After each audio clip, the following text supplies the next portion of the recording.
story. We're just minutes away now from the president's address to the nation on the border wall. What can we expect him to say? Fox correspondent David Spunt is here to take us through it. David? Hey, Tucker. Well, just a few minutes away. The big question is, will President Trump declare a national emergency? Yes. That's something we've been hearing really for the last week or so. He said in a news conference he would consider it. And if he does declare a national emergency, he can move ahead with the wall without congressional approval. But Democrats have hinted at a court battle if President Trump decides to do that. But the Wall Street Journal reported just a few hours ago it's unlikely the president will declare a national emergency and still hopes to strike a deal with Democrats on Capitol Hill. Now, we've learned the crux of the speech in just a few minutes. We'll focus on the urgency for building that wall on the border while explaining to Americans why Trump views the border situation as a crisis. This is the president's first speech to the nation from the Oval Office. And no question, Tucker, that does hold a certain weight to it. The White House communications team expects the speech to last between 7 and 9 minutes. Our own Brett Baer, other network anchors, met with the president today for lunch to learn more about the speech. But still, no one has actually seen it word for word outside of the White House team. The president is unpredictable, so we'll have to see exactly what he says at the top of the hour. Following the speech, Tucker, Nancy Pelosi, the House Speaker, and Minority Leader Chuck Schumer will deliver a rebuttal. 3 weeks from tonight is the State of the Union. You could almost see this as like a second State of the Union in the month of January, with a rebuttal from the Democratic side and a message from the president to the nation. David Spunt, thank you for that. Few weeks away. I'm watching. I'm going to sit minutes right away. here. I'm going to sit right here and watch it. Good to see you. Good to see you. Thank you, Tucker. To Fox. Well, NBC News recently reported that only 6 suspected terrorists were caught trying to cross the U.S.-Mexico border. Is that a reassuring number? What does it mean, even? Well, we called Tom Fitton to find out. He's the president of Judicial Watch, and he joins us tonight. So, Tom, should I feel better that only 6 suspected terrorists are caught apprehending the border? How many were not caught? Like, what's the context here? Well, the context is they're trying to shoot down the reason for a border wall, which is a national security reason. And the Trump administration has highlighted the national security threat. And they said, well, only 6 suspected terrorists that we've known about who are on our terrorist watch list were confronted at the border. But that doesn't tell the full story. Well, first of all, only 19 terrorists were involved in 9/11, so it doesn't take a lot of terrorists to have a significant impact. But isn't the point that we don't know who's coming across illegally? Well, exactly. Right? But the other number is there were 3,000 special interest aliens confronted at the border last year.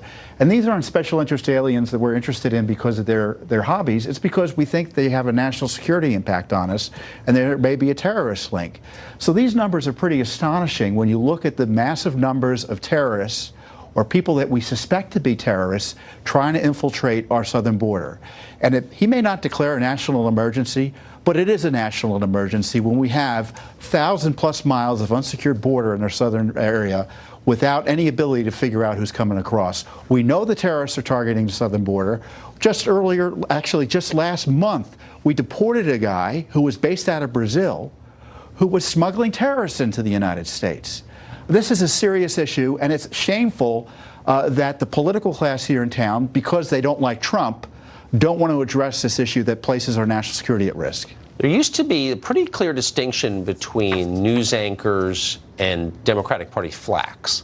And I don't see any difference now at all. It's all anti-Trump advocacy, and if the national security takes second fiddle to that, so be it. Yeah, okay, they don't like Trump. That's fine. It doesn't even bother me. It's lying about policy that I think is really wrong. They shouldn't do that. That's not journalism. That's totally wrong. Anyway, Tom Fitton, great to see you. You're welcome. Thank you.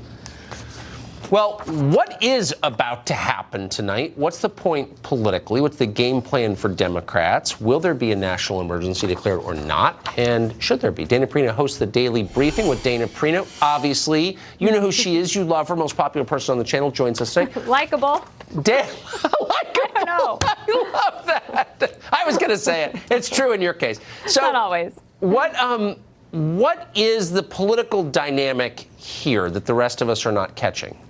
Well, I think that because you see all of this lead up to the speech, it's a clue that something is happening, that this is a big deal. This is the biggest tool in the president's toolbox when it comes to communications. It's also a very isolating moment for the president, okay? So when you go into the Oval Office to give an address, you are the commander-in-chief, there's a lot of symbolism, and you are speaking with all the gravity and the enormous consequences of your words. It carries so much weight. And you're there alone. behind the Resolute desk. Resolute for a reason, right? This is where you do this speech. No one behind you, just you and the teleprompter. It's you and America. Now, President Trump does a very good job with that type of communication. He's very used to it. But it's not the same thing as giving a speech at a rally or even giving a speech where you have people that you can look at and you can get the feedback. I've always heard that presidents kind of don't like to do these Oval Office addresses so much because you can't get a sense of how it's going. But tonight will only be 8 minutes long, and so the president has this chance. I think that what he'll try to do is to say, look, I realize that there are people going to disagree with me. Let me take a few minutes just to explain to you, as the person who is in charge of keeping this country safe, let me explain to you the gravity of the situation on our southern border. Let me try to appeal to your bipartisan agreements on national security, and let's see if we can find a common sense solution. Do you think there is, practically speaking, the chance for some kind of deal between the two sides? It is exceedingly difficult, I think, at this point. I was looking at some polling earlier about this question of, do you support President Trump on the wall? And 54% of the American people have said no from December 2016 through December 2018. And we've had all this discussion about it. So the needle doesn't move. Where does the needle move? When you talk about border security, when you talk about all the different tools that you could use, the wall structures or whatever, slatted steel and some concrete, whatever, you realize that in some places that's where you need it. But when he talks about border security writ large with all the different tools, that's where he's on more solid ground. The Democrats, I think, are actually quite vulnerable on that point. If you can get them, the media, to focus on it. Right. They voted for it in the past. Why won't they vote for it now? The Border Patrol is saying that they need this to keep the country safe. Let's try to get together. And he will invite those Democratic leaders to the White House on Wednesday. So it'll be fresh off the speech, and then we'll know. But I wonder if the other argument works over time. So I think there are protesters in front of the White House right now with a sign saying it's a fake. Well, there it is right there. It's a fake crisis. The other channels are putting crisis in scare quotes. I mean, a lot of people who work on the border, federal agents, as you just noted, think there is a crisis, and we've got some huge and unknown number of people here illegally. That suggests a crisis. What do you get out of pretending that everything's fine, nothing's wrong, and you're a bigot if you think otherwise? Does that work? Well, I don't think it necessarily works with that small group that is still persuadable.